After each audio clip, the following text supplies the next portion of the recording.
Hashem, voilà, on va passer un petit moment ensemble d'échange de Torah, Bezrat Hashem. Alors voilà, nous lisons cette semaine la parashat Vayetse. Vayetse Yaakov et Beersheva Vayelech Harana. Yaakov est sorti de Beersheva, il est allé à Haran. Yaakov habitait avec ses parents à Beersheva, mais après l'histoire des brachot, Rivka a entendu que Esav comptait tuer Yaakov. Alors il lui a dit, mon fils, il faut t'enfuir à Haran, chez mon frère Lavan, et tu resteras là-bas jusqu'à ce que la colère de ton frère s'apaise, et je t'enverrai chercher pour que tu reviennes. Mais Rivka n'a pas voulu faire de la peine à Yitzhak de lui dire qu'elle a entendu que Esav veut tuer Yaakov. Alors elle a trouvé une autre raison pour expliquer ce voyage.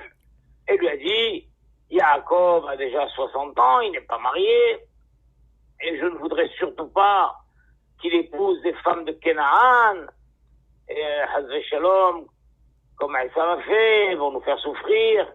Je dis, il est mieux qu'il aille à Haran épouser l'une de ses cousines.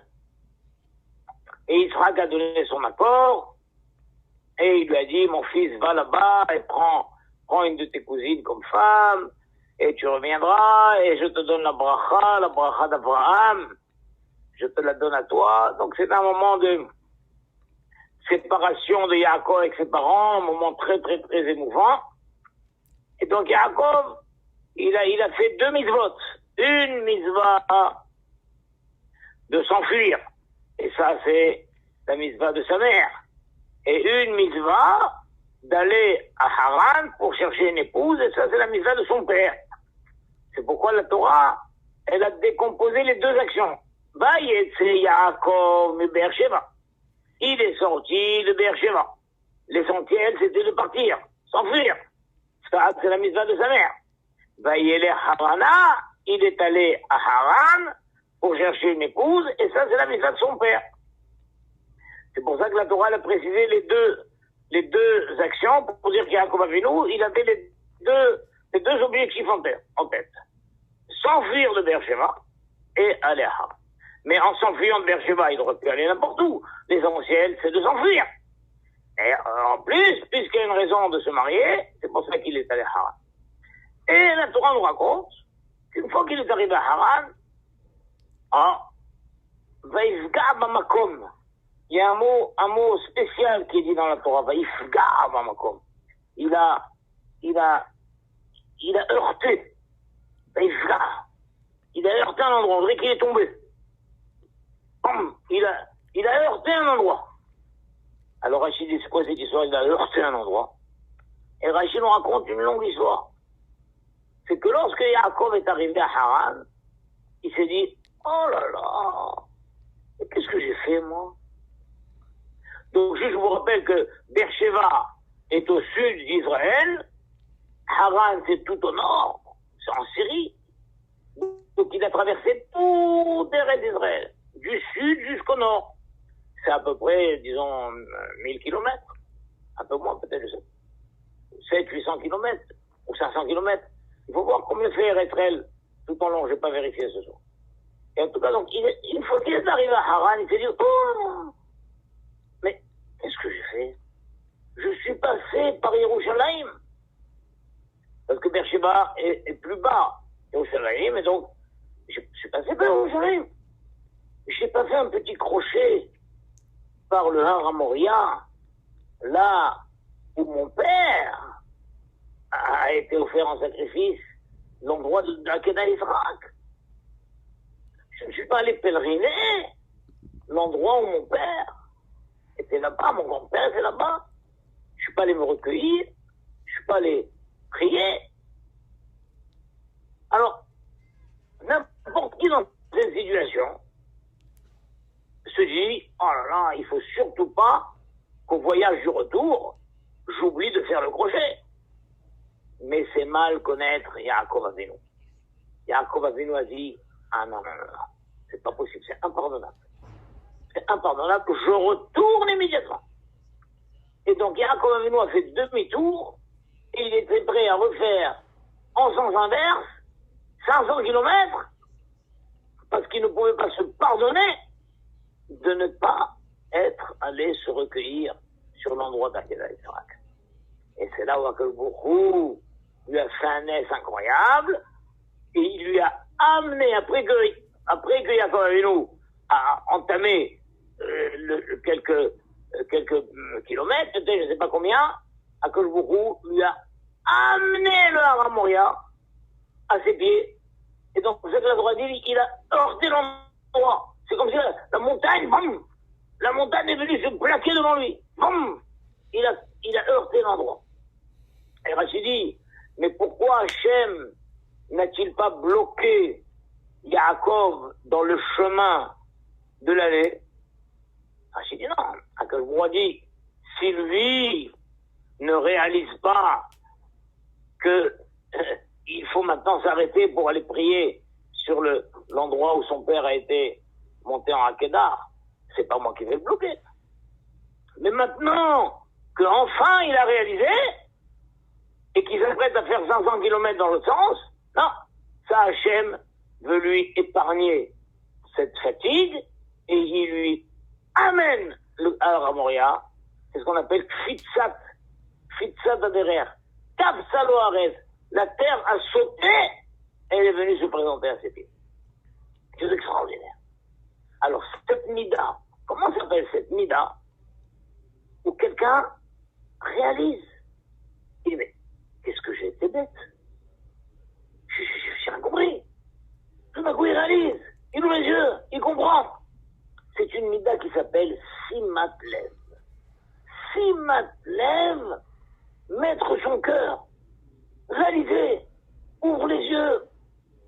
Combien de situations dans la vie où les gens disent ben, j'avais jamais réalisé, j'avais jamais compris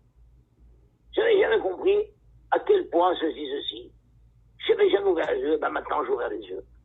Et des fois quelqu'un dit j'ai ouvert les yeux, ben c'est trop tard. Ou alors, ouf, j'ai ouvert les yeux à temps, oh, il est encore temps de faire quelque chose dans tous les domaines, domaine de la santé. Imaginons quelqu'un qui fume beaucoup, il sait que le fait de fumer beaucoup peut être dangereux pour ses poumons, etc., mais il réalise pas. Simat Lev, c'est une mida qui consiste à faire la connexion entre ses connaissances et son sentiment. Parce que souvent, on sait des choses, mais on ne réalise pas que ce que je sais me concerne. Les gens disent, oui, bien sûr, fumer tu, mais ça fume qui? C'est du qui? Ben les autres.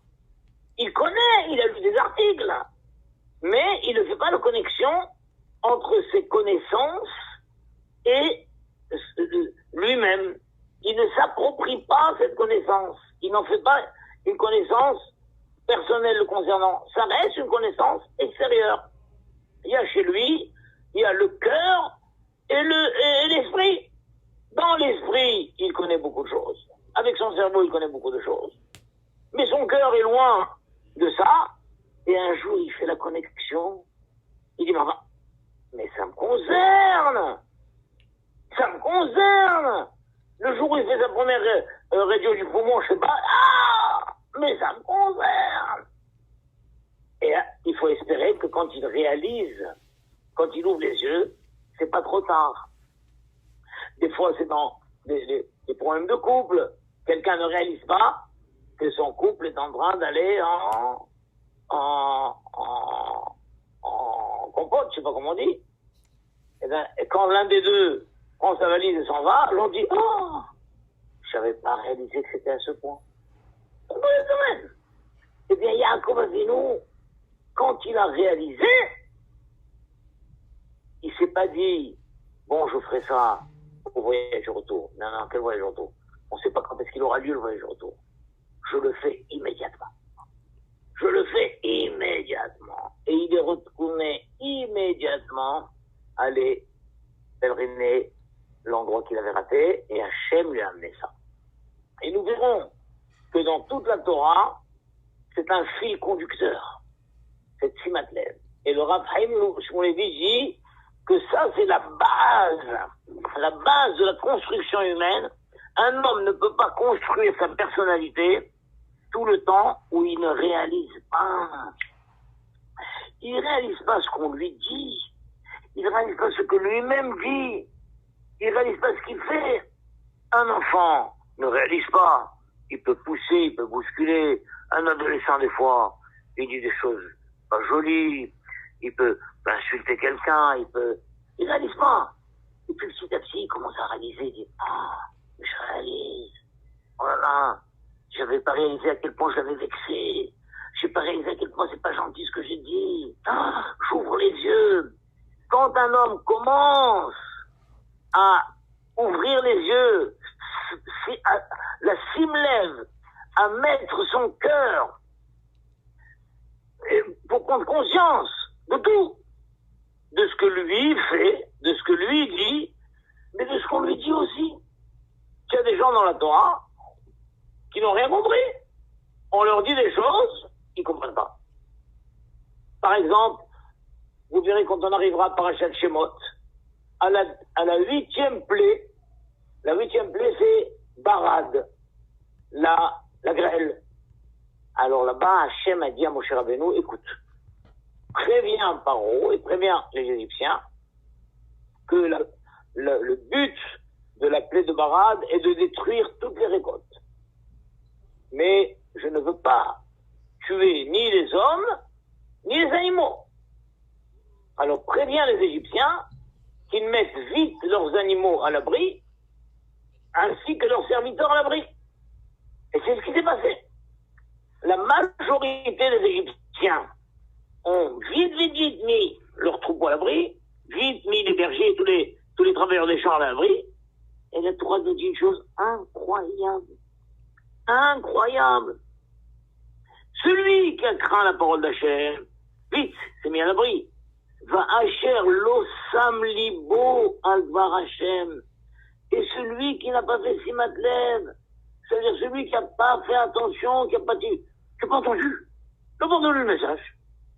Alors, Vayazor et Abadav, il a laissé ses serviteurs, Bet Mitneou et ses troupeaux bassader dans les champs. Et qu'est-ce qui s'est passé? La grêle est tombée, et donc la grêle a cassé toutes les récoltes, mais elle a tué tous les troupeaux, elle a tué tous les serviteurs, tous les bergers, tous les cultivateurs, tous ces cassés dans les champs. Et comment la Torah a appelé ces gens-là? L'Ossam et le niveau, ils ont entendu. Ils ont entendu. Attention, un message est adressé à la population. Il vous reste 24 heures pour vous mettre tous à l'abri. Vos serviteurs, vos troupeaux, etc. Ils ont entendu. Mais l'Ossam et l'Ibo, ça veut dire quoi? N'ont pas réalisé que ça les concernait. Et ce n'est que quand la grêle a commencé à tomber qu'ils ont dit « Oh !» Mais on n'a pas réalisé. Mais c'était trop tard. Ils sont morts. Incroyable, c'est-à-dire quelqu'un entend, c'est pas qu'il n'a pas entendu. Il entend. Enfin, t'as pas entendu ce qu'on t'a dit? Si, j'ai entendu. Alors quoi? J'ai pas l'Ossam Tilev. En hébreu, on dit l'Ossam Tilev. J'ai pas mis mon cœur dessus. Ça veut dire quoi, j'ai pas mis mon cœur dessus? J'ai pas fait la connexion entre ce que j'ai entendu et moi. J'ai pas réalisé que ce que j'entendais me concernait. J'ai entendu, mais j'ai pas réalisé que c'était à moi qu'on parlait. Je suis resté, j'ai rien fait. Et ça va tellement loin que la Gemara raconte une situation où un jeune homme a appris au Beth Midrash, j'ai dit comme ça.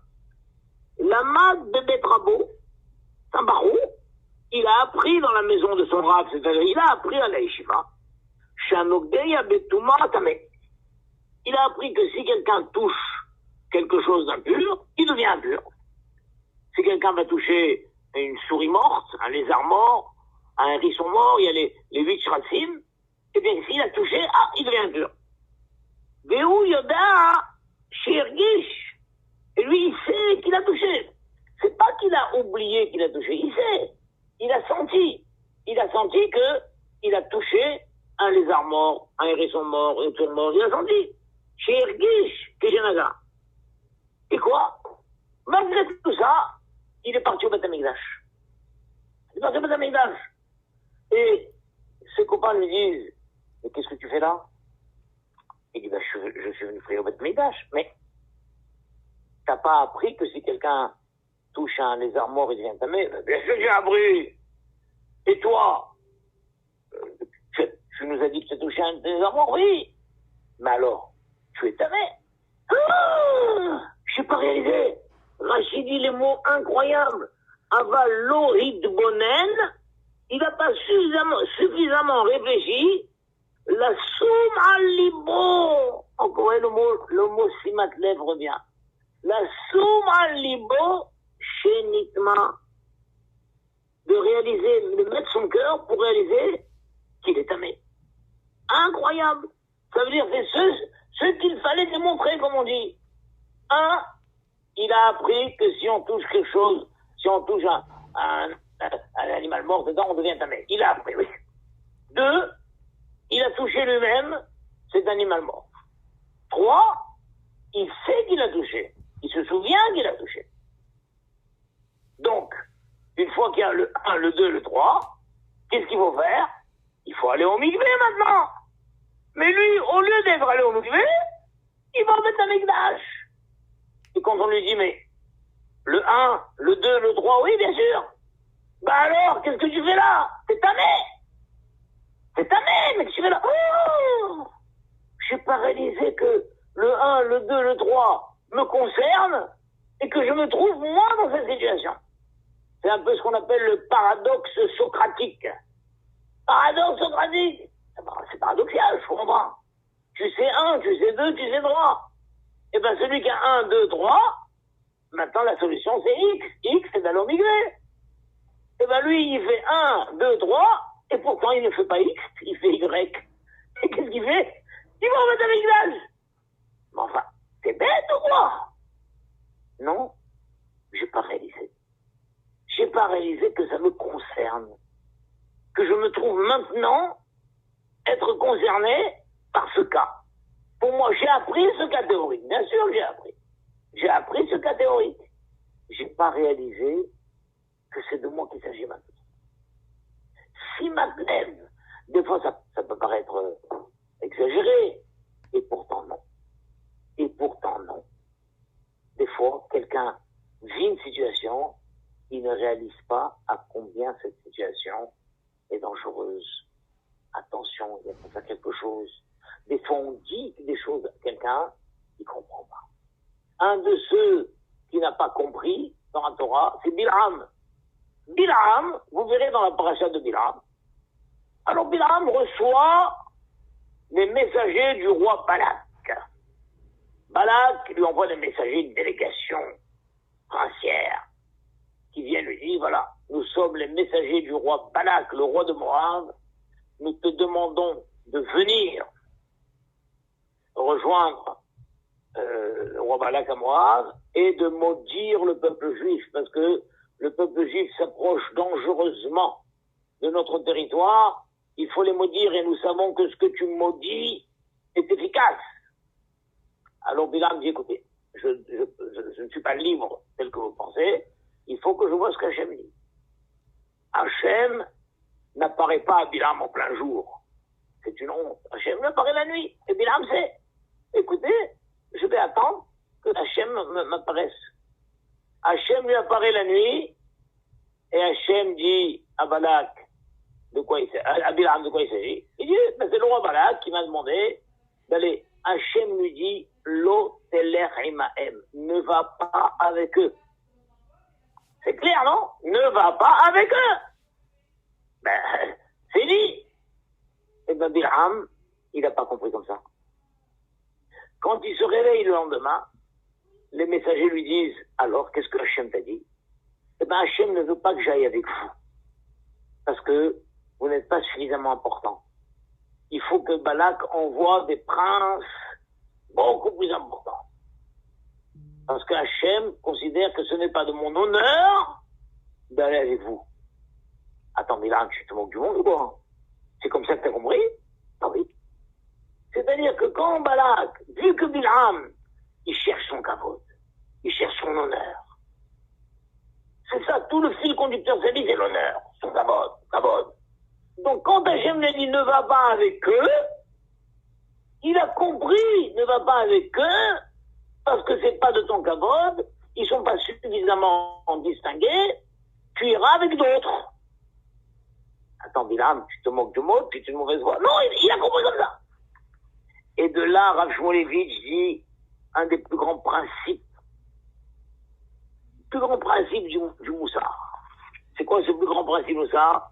C'est qu'un homme entend ce qu'il veut entendre. Un homme où toute sa vie c'est la recherche du kavod, quoi qu'on lui dise, il va l'interpréter dans le sens de son kavod. Un homme entend ce qu'il veut entendre. Bilham, dans la phrase ne va pas avec eux, il a compris, ne va pas avec eux, mais avec d'autres. Imaginons un adolescent qui veut à tout prix sortir, il veut sortir ce soir, il veut aller faire, il veut danser, il veut aller faire ça, et les copains viennent le chercher, et le père lui dit, tu ne sors pas avec tes copains. C'est clair? Bien. Le père revient 2 heures après, il rentre du Beth Midrash, il dit à sa femme, où est-ce qu'il est, Polo? Ben, il est sorti. Il est sorti! Mais je lui ai interdit de sortir! Il l'attend. Quand il rentre à 2 heures du matin, il dit, mais, t'avais pas entendu que je t'avais interdit de sortir? Tu m'as pas interdit de sortir! Tu m'as dit que je devais pas aller avec eux! Et alors? Ben, je suis allé avec d'autres copains. Attends, tu te moques de moi? T'as cru que je voulais pas que t'ailles avec eux? Ah oui, j'ai compris. J'ai cru que c'était eux qui te dérangeaient. Tu m'as dit ne va pas avec eux. Tu sors pas avec tes copains, tu m'as dit. Ben, je suis allé avec d'autres copains. T'as vraiment compris ça? Ah oui. Parce qu'un homme, lui, il a tellement envie de sortir que c'est comme ça qu'il a compris ce que son père a dit. Parce qu'un homme entend ce qu'il veut entendre. Bilham a entendu ce qu'il veut entendre. Ce jeune homme a entendu ce qu'il veut entendre. Les Égyptiens n'ont pas entendu ce qu'ils ne voulaient pas entendre. Quand on leur a dit, vite, mettez vos serviteurs et dessous, ça dérange. Rentrez maintenant tous les troupeaux là-dedans et tout. Ils n'ont pas entendu. Ils n'ont pas entendu, ils n'ont pas réalisé que ça les concerne. À l'inverse, Yaakov Avinu, quand il a entendu cette voix intérieure qui lui a dit, tu te rends compte, je suis passé par le lieu où ton père a failli être sacrifié. Tu t'es pas arrêté pour me dresser. Tu t'es pas arrêté. Hop. Imaginons aujourd'hui, quelqu'un retourne des restes d'Israël, il dit, moi, j'ai fait un séjour en Israël, c'était super. J'étais là, j'étais à Jérusalem, j'étais là. On lui dit, ah, c'est bien. Et alors, et qu'est-ce que tu as ressenti quand tu étais au hôtel? Il dit, ah non, j'étais pas au hôtel. Attends, tu plaisantes? Tu étais à Yerushalayim? Tu étais où? J'étais à la Mamila. Tu étais à la Mamila, tu n'es pas allé au hôtel? Ben non. C'est grave. Comment c'est grave? Comment c'est grave? Mais ça fait 2000 ans qu'on rêve d'aller au hôtel. Tu étais à la Mamila? Tu étais à 200 mètres du hôtel? C'était mon hôtel? Ah, j'ai pas réalisé. Et donc là, tu as 2 attitudes. L'attitude normale, c'est de dire, l'été prochain, alors là, la première chose que je ferai, c'est aller au hôtel. Et tu as celui qui dit, attends, je dois réparer tout de suite. Le lendemain, il reprend un billet où tu vas en RS. Mais tu viens à peine d'arriver. Je dois réparer ça. J'étais à 200 mètres du hôtel, je suis même pas allé au hôtel. Je suis pas réalisé. Au retour. Ça, c'est une dimension de quelqu'un qui réalise, qui ouvre les yeux et qui agit tout de suite. Ça, c'est Yaakov Avinu. Il a ouvert les yeux, il a été tout de suite. Et Hachem lui a épargné le voyage du retour, il lui a amené le Har Moria à ses pieds. Et c'est comme ça que tout le long, on trouve, il y a une Gemara incroyable. Une Gemara incroyable qui dit que les Hamaretzim, La maxime, les ignorants, les gens du peuple, n'auront pas droit au Olam Haba. Pourquoi ils n'auront pas droit au Olam Haba? Parce que le Aaron HaKodesh, l'arche sainte, l'armoire sainte, là où on met le Sefer Torah, ils appellent ça Arna, l'armoire. Allez, qui c'est qui veut ouvrir l'armoire? Ouverture de l'armoire, 20 €, ouverture de l'armoire. Attends, oh, monsieur, de quelle armoire tu parles? Ben, l'armoire, là, oui, c'est 23. Ça s'appelle ça une armoire. C'est l'Aaron HaKodesh, c'est l'arche sainte. C'est pas ça l'armoire. Pareil, la synagogue, ils appellent ça Bet Am, la maison du peuple. Allez, la maison du peuple. Mais attends, je sais pas compris. Qu'est-ce que tu appelles la maison du peuple? Ben, la synagogue. Mais la synagogue, c'est pas la maison du peuple. C'est comme s'il dit le point de réunion. Le point de rendez-vous. Allez, point de rendez-vous. Mais c'est le Bet HaKnesset, c'est le Bet Hashem, c'est le Bet HaTfilah. Comment? Alors la Gemara dit, vu que Amaressim appelle l'arche sainte, il appelle Arna, l'armoire, et que la synagogue, ils appellent ça Bet Am, alors pour ça qu'ils n'ont pas de droit mon futur. Comment? Faut pas exagérer. Quoi, à cause de ça? Alors, les Baal Moussard disent non, c'est à cause de ça. S'ils ont un niveau de Simatlev tellement bas, quand il est à la synagogue, il ne réalise pas qu'il est dans la maison d'Hachem. Il ne réalise pas qu'il est dans le lieu de prière. Il croit qu'il est dans le préau de rendez-vous. L'armoire sainte de la Torah, pour lui, c'est une armoire. Il n'a pas réalisé. Oh là là, c'est qu'il y a aussi des choses énormes qu'il ne réalise pas. Yom Kippour, il ne réalisera pas. Et le Shabbat, il ne réalise pas. Et la cacheroute, il ne réalise pas. Wow, si son niveau d'ouvrir les yeux, de réaliser est tellement bas, ou même les choses basiques, il ne réalise pas, alors les choses encore plus graves, mais ceux qui ne réalisent pas. Donc c'est sûr que cet homme-là, il va sûrement faire des avérotes très graves qui l'empêcheront d'avoir la vapeur. C'est-à-dire qu'un homme, tout au long de sa vie, doit élever son niveau de simatlen. Doit élever son niveau de simatlen. Élever. Quelqu'un doit être capable de dire, bah, quand j'étais enfant, je réalisais pas que c'était important. Donc moi, quand j'étais enfant, bah, des fois, il y a un sidour qui tombait, et quand ma mère me dit, lève le sidour, je dis, bah non, c'est pas moi qui l'ai fait tomber, hein.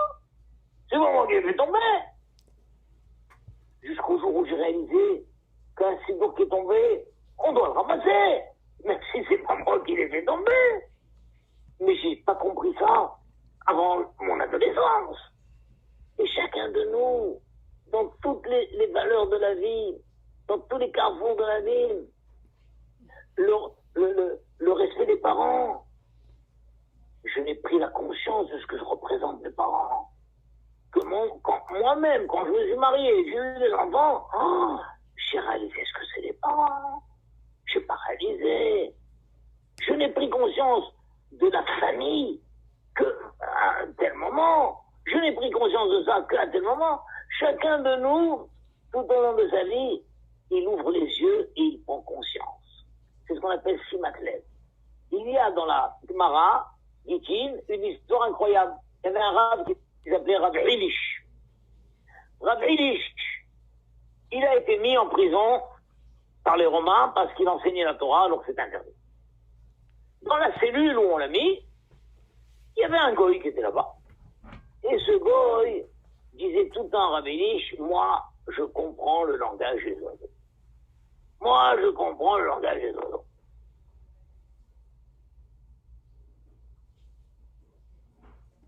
Et ben un jour, il y a un corbeau qui s'est mis à la fenêtre de leur cellule, il a commencé à coasser. Alors Avelish a profité, il a dit au goy, qu'est-ce qu'il dit ce corbeau-là? Puisque tu dis que tu comprends, qu'est-ce qu'il dit? Alors le goy lui a dit, le corbeau dit, Brahilish, dit Shabbailish. Voilà, le corbeau te dit que c'est l'occasion de t'enfuir. Alors Avelish a dit, non, le corbeau c'est un menteur, le corbeau, je ne le crois pas. Non, je reste. Parce que si je tente de m'enfuir, les Romains vont m'attraper, ils vont me tuer, non, c'est dangereux. Bon. Quelques temps plus tard, c'est une colombe qui est venue à la fenêtre. Elle a commencé à siffloter, rouler, je sais pas comment on dit. Et alors, de nouveau, Rav Hidish, il a dit au goy, et qu'est-ce qu'elle dit, la colombe, là? Il dit, elle te dit, Brah Hidish, sauve-toi Hidish. Ah, Rav Hidish a dit, ah, la colombe, elle est fidèle. C'est elle qui a fidèlement fait la mission de Noé. Elle est partie, elle est revenue, elle est partie deuxième fois, elle est revenue, deuxième fois, elle est partie. Ah, si elle me dit qu'il faut se sauver, c'est signe que je vais avoir un miracle. Alors il s'est approché de la porte de la cellule, il a ouvert, et incroyable, la porte de la cellule avait été laissée ouverte par les gardiens. Il est sorti, il longe le couloir de la prison, et tous les gardiens étaient endormis. Et donc sur la pointe des pieds, il est sorti, jusqu'à ce qu'il est arrivé à la porte de la prison. Son voisin de cellule, voyant ça, il est sorti derrière lui. Mais quand Rav Hidish est sorti de la prison, et le voisin était encore quelques mètres en arrière, là, les gardiens se sont réveillés, ils l'ont attrapé, tentative de fuite, ils l'ont tué. Et Rav Hidish s'est sauvé. Alors, un commentateur de la Gemara dit là-bas, de toute cette histoire, nous voyons que Rav Hidish comprenait lui-même le langage chez soi. Ah bon? Comment il comprenait le langage oiseau? Et tout le temps, il demandait au goy, qu'est-ce qu'il dit? Qu'est-ce que le corbeau dit? Qu'est-ce que la colombe dit? Ben, s'il comprenait, il n'avait pas le besoin de demander. Pourquoi il demandait? Ah, ils te disent non, lui-même comprenait très bien. La preuve qu'il comprenait très bien, c'est que quand, la première fois, le goy lui a dit, il a demandé, qu'est-ce qu'il dit le corbeau? Le corbeau te dit, Brah Hidish. Alors il a dit, non, le corbeau est un menteur, je ne crois pas. Mais il aurait dû dire au goy, toi c'est un menteur, je ne crois pas. Tu dis n'importe quoi. Tu veux que je me sauve, je vais me faire tuer. On voit qu'il n'a pas dit au goy, toi tu es un menteur. Il a dit non, le corbeau est un menteur. Parce que Rav Hidish, il avait compris que le corbeau lui disait Brah Hidish. Et toi, il a dit, mais malgré tout, je n'écoute pas parce que c'est un menteur. Après, la colombe vient, il dit, qu'est-ce qu'elle dit la colombe? Brah Hidish, sauve-toi Hidish. Pourquoi il a eu confiance au goy? Il aurait dit, mais ça va pas, non? Tu dis n'importe quoi. Dès que je vais sortir, je vais me faire attraper, je vais me faire tuer. Tel qu'on voit qu'ils ont rattrapé le goy, ils l'ont tué. Et non, il a eu confiance au goy et il s'est enfui. Le Rav dit, il n'a pas eu confiance au goy parce que lui-même a compris. Lui-même a entendu. Alors vous posez tous la question. Alors si lui-même, Rav Hidish, il a compris ce que le corbeau a dit. Lui-même a compris ce que la colombe disait. Pourquoi il demandait à chaque fois au goy, qu'est-ce qu'il dit? C'est là qu'a joué Vigie, le grand principe, n'oubliez pas. Un homme entend ce qu'il veut entendre. Donc quand Rav Hidish a entendu le corbeau qui disait Brah Hidish, il s'est dit, attends, je suis peut-être en train de tordre ce qu'il dit. Parce que je veux entendre ça, et je suis peut-être en train d'entendre ce que j'ai envie d'entendre. C'est pourquoi, pour être rassuré, il demande à son voisin, qu'est-ce qu'il dit? Et le voisin dit, il dit que je peux te sauver. Ah, donc j'avais bien compris. Mais quand même, je ne me sauve pas parce que le corbeau est un menteur. Après, la colombe vient. De nouveau, elle sifflote. Et il comprend, Rav Hidish, il entend que la colombe lui dit, sauve-toi. Mais il a peur, je suis peut-être en train d'entendre ce que je veux entendre. Donc il demande au goy, dis-moi, qu'est-ce qu'elle dit, la colombe? Ben, elle dit que je peux te sauver. Donc j'ai bien entendu. Et alors il se met à sortir, et il s'est dit, non, ça veut dire que je vais avoir un miracle. Et il ouvre et il a eu le miracle. Vous vous rendez compte? C'est-à-dire que le tzaddik, il a tout le temps peur. Peut-être que je suis en train d'entendre ce que je veux entendre. Il faut que j'ai confirmation chez quelqu'un. Le rachat, c'est le contraire. On lui dit, et il n'entend pas. Il n'entend pas. Ou il entend, comme lui veut entendre. Donc les Égyptiens n'ont pas entendu. Ils ont laissé les animaux. Bilam, il a entendu, comme lui voulait entendre. Il ne va pas avec eux, à se dire que je dois être avec d'autres. C'est incroyable. Il y avait une fois un rabbin qui est venu dans une choue dans la synagogue de Rabbi Lopian. Alors il a parlé de l'importance de garder le Shabbat, l'importance du Shabbat, dans un Shabbat, là. À la fin du discours, le Rabbi Lopian s'est approché de l'orateur, il lui a dit « Merci pour ce drachat, je vous promets de faire un effort. » Je vous promets de faire un effort. Il a dit « Ah, c'est sur moi, j'ai pas parlé pour vous. J'ai pas parlé pour vous, j'ai parlé pour les gens. » Le Rav a dit « Ça veut dire que vous n'avez pas parlé pour les gens. » Mais moi aussi je suis un juif. Vous parlez de l'importance de garder Shabbat. Et je me suis senti concerné. Votre discours m'a réveillé encore plus sur l'importance du Shabbat. Je vous promets de faire un effort. Et c'est une attitude que j'ai de cette équipe. La plupart des gens disent « Oh, il n'a pas parlé pour nous, il a parlé pour les autres. » Imaginons un enfant arrive à la maison et il dit « Oh là là, le maître, il était fâché sur la classe, il a crié, il a dit « Mais qu'est-ce qui se passe aujourd'hui? Vous êtes tous une bande de bavards, etc. » Alors la maman dit au petit « Quoi, il t'a crié à toi aussi? » « Ah non, pas à moi, il a crié aux autres. Il a crié aux autres. Il m'a pas crié à moi. » Et c'est comme ça. Et le but de la vie, c'est de dire oui, il a crié et j'étais aussi dedans. Moi aussi, ça me concerne. Donc dès qu'un homme commence à ouvrir les yeux sur tout ce qui se passe, ce qu'il voit, ce qu'il entend, ce qu'il fait, ce que lui-même fait, ce qu'on lui fait, ce qu'on lui dit, et il se sent concerné. Il dit pas tout le temps c'est les autres, ça me concerne pas, ça ne me concerne pas. Mais dès qu'un homme commence à dire ça me concerne, peut-être que ça me concerne, peut-être que ça me concerne, alors il est dans la démarche de la construction de sa personnalité. Et de cette manière, petit à petit, il construira sa personnalité, il affinera sa personnalité, et il éliminera tous les aspects à éliminer, et il va améliorer tous les aspects qui sont améliorés, et il deviendra quelqu'un de délicieux, de délicat, d'accompli, d'équilibré, et un grand sadique B'Ezrat Hashem. Voilà, c'est ce que je souhaite à tout le clan Israël, et à vous en particulier, mes chers amis. Simoulev, mettez votre cœur sur votre tête, et faites la connexion entre la tête et le cœur, B'Ezrat Hashem. Bracha Zara, Shabbat Shalom, vous savez que je dois vite courir pour aller